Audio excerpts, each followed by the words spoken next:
It's a huge curiosity. I mean, you really gotta used to it. I mean, if you're really comfortable being like a Western lifestyle, then probably Vietnam is not a way. But if you want to explore, you want to experience some new, different things into a frugal manner, that's the way to go for.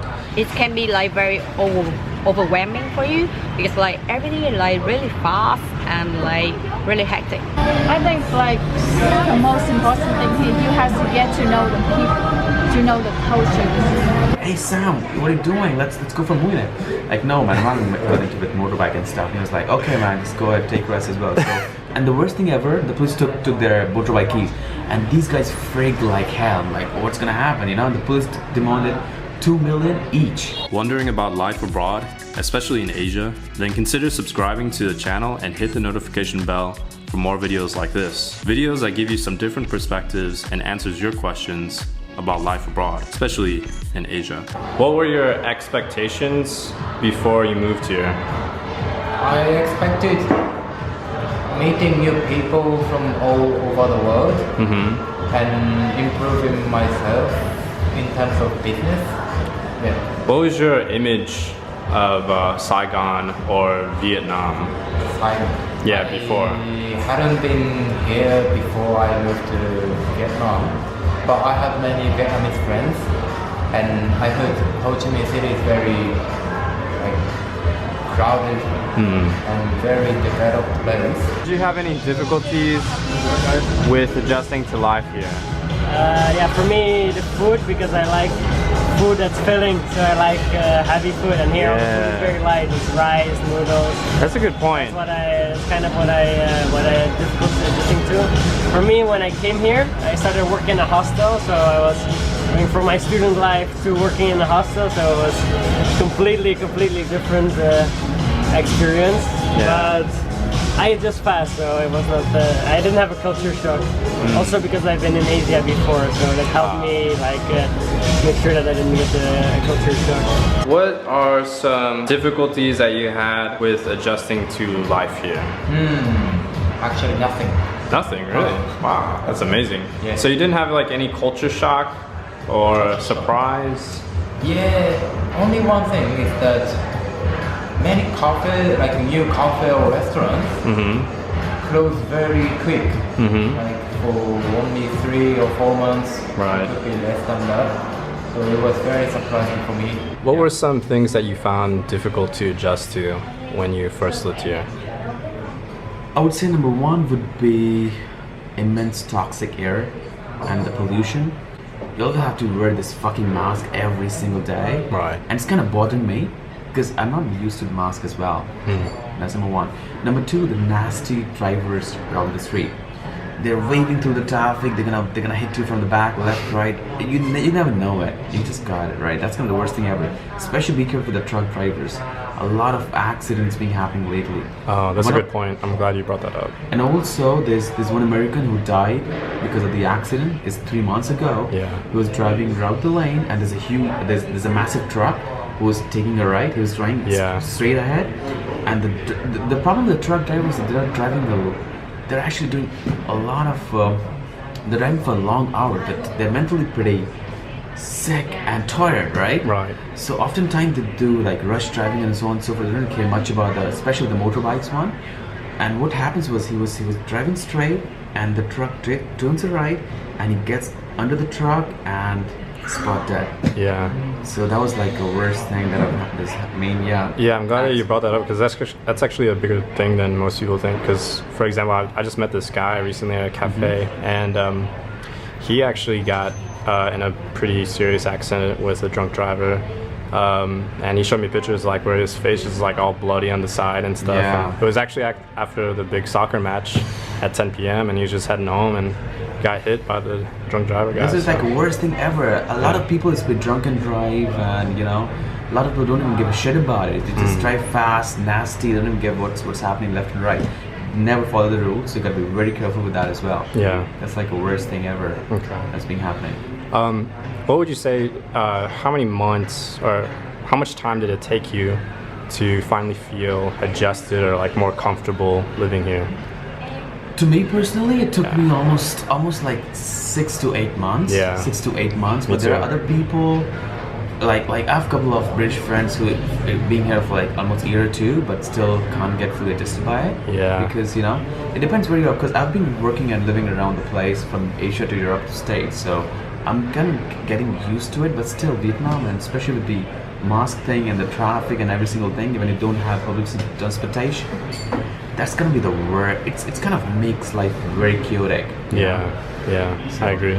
That's how things happen lately. And you mentioned like you had some friends that just came and then they just left or something like that. Yeah, a lot of them actually lately. I mean, I've got, especially the European ones, the Asian ones kind of pretty chill back. They kind of get used to it, but especially the Europeans and Americans who want to have a pretty comfortable life back in, they have a pretty comfortable life back in home, and everything is pretty synchronized in China, in order as well. Right. And the land of Arcade is a complete chaos, like incredible chaos.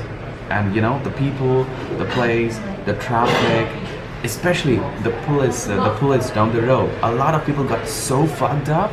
Let me tell you one sentence what have happened. A couple of my friends, they were like more into adventure, Yeah. Like, hey Sam, what are you doing? Let's go for Mune.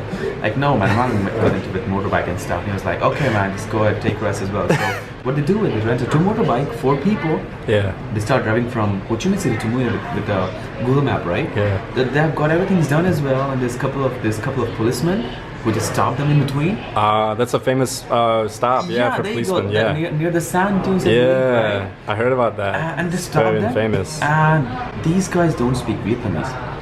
And the worst thing ever, the police took their motorbike keys, and these guys freaked like hell. Like, what's gonna happen? And the police demanded 2 million each.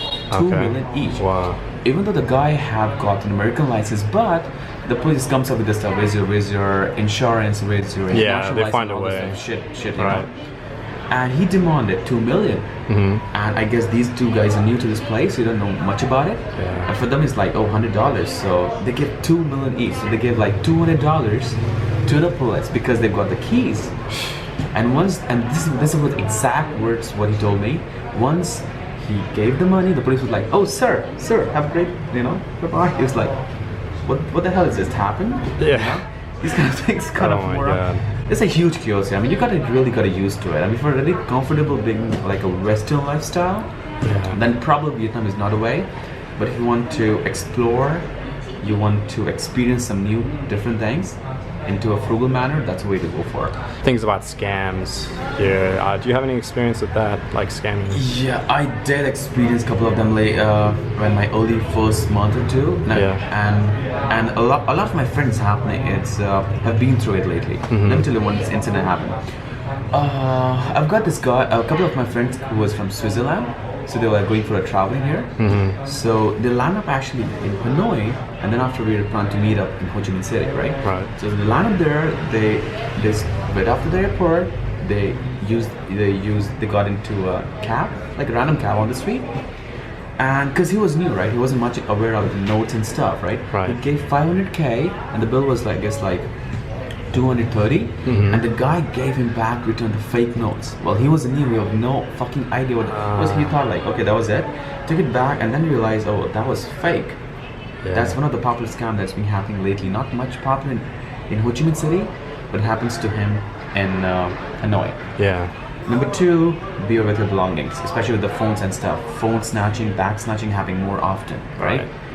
Number 3, I would say, number 3 is very important. Be careful with the motorbike. Now, there's in Vietnamese terminology they call it Alibaba. Now, what happens is you park your motorbike in any particular place, right? And there is where nobody's watching your motorbike.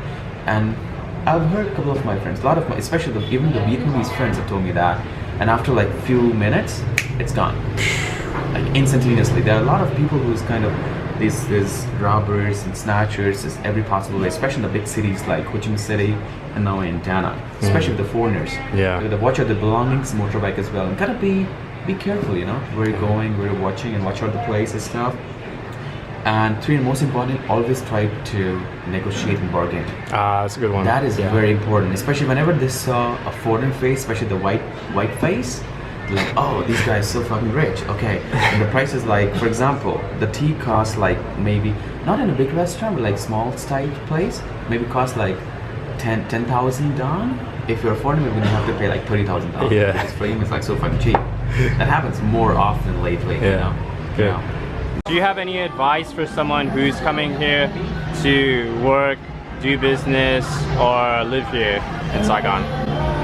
I think like the most important thing here, you have to get to know the people, to know the culture. Yeah, you know the country. Yeah, so it's like everything has to be. What about learning the language? Yeah, learning the language is your like big advantage because when you want to talk to locals, you understand you have to speak Vietnamese. Okay. So what I recommend them, right? So first, before you move to Saigon, you should sign into like some group. It's like expat group, female expat if you are female, and then see how people live, how people like show up their opinions there to have like the idea, and then you can ask them about the recommendation, you know, before you decide to do anything. And like for my recommendation, you shouldn't go to Vietnam and straight to doing business right away. No, it's like you should stay here for like at least like 6 months to understand about the culture and why people are doing that. That's a good one. And then you can do the business after. Okay, awesome. That's my thing. All right, thank you. Yeah. Yeah, I really recommend to live in Thailand. Because as I said, it's very easy to meet friends or new people, and the city is developing really quickly, so there are so many things to learn. Okay. Okay. Oh, what about your experience with learning the language? Yeah. Yeah. I was focusing on learning English because I have many opportunities to like try. But now I feel uncomfortable with having conversation with Vietnamese people. Oh, really? So I started learning Vietnamese little by little. I see. Okay, cool. Any advice you could give to someone who's interested or looking to work, do business, or live in Saigon, Vietnam? Well, all right. Another couple of tips and tricks I would say for the people who's coming for the first time and want to get a job and to start their own business. Number one, you have to be flexible on your lifestyle. Number one. Number two is if you have a pretty standard of living, then probably it's not a good idea to be here. Or living in Saigon, any advice you would give to someone who's interested? I think like it can be like very overwhelming for you because like everything is like really fast and like really hectic. But then what my advice for you is like do your research as much as you can, but like you have to go for it. You have to do it. Like make your first step, and then like everything will fall in place. Okay, that was good.